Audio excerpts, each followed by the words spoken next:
అమరావతి మహిళల మహాపాదయాత్ర దీర్ఘ కవిత పుస్తకావిష్కరణ గుంటూరులో జరిగింది. డాక్టర్ పట్టాభి కళాపీఠం, విశాఖ రచయితల సంఘం సంయుక్త ఆధ్వర్యంలో అడప రామకృష్ణ రచించిన పుస్తకాన్ని అమరావతి అభివృద్ధి కమిటీ చైర్మన్ జాస్తి వీరాంజనేయులు ఆవిష్కరించారు. అమరావతి మహిళల త్యాగం మరవలేనిది, చారిత్రాత్మకమని వీరాంజనేయులు అన్నారు. అమరావతి ఉద్యమం దేశ చరిత్రలో నిలిచిపోయిందని పేర్కొన్నారు.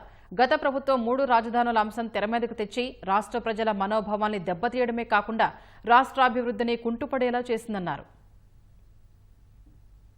ఈ రోజున అమరావతి భ్రమరావతి గతంలో మాట్లాడిన వాళ్ళ 5 సంవత్సరాలు కూడా అదే అమరావతిలో పరిపాలించిన సంగతిని కూడా వాళ్ళు విస్మరించి మాట్లాడటం, వాళ్ళ విలువల్లోని అనేది ప్రతి ఒక్క చిన్న పిల్లలందరికీ తెలుసు. మన రాష్ట్ర రాజధానిని అన్ని పార్టీలు ఆమోదించిన తర్వాతనే చంద్రబాబు నాయుడు గారు అది శ్రీకాకుళం నుంచి ఇటు చిత్తూరు నుంచి చూసుకున్న, రాయలసీమ నుంచి చూసుకున్న అంత సెంట్రల్ పాయింట్ చూశారు చంద్రబాబు నాయుడు గారు. ఆ రోజున అమరావతిని ఎన్నుకోవడం జరిగింది.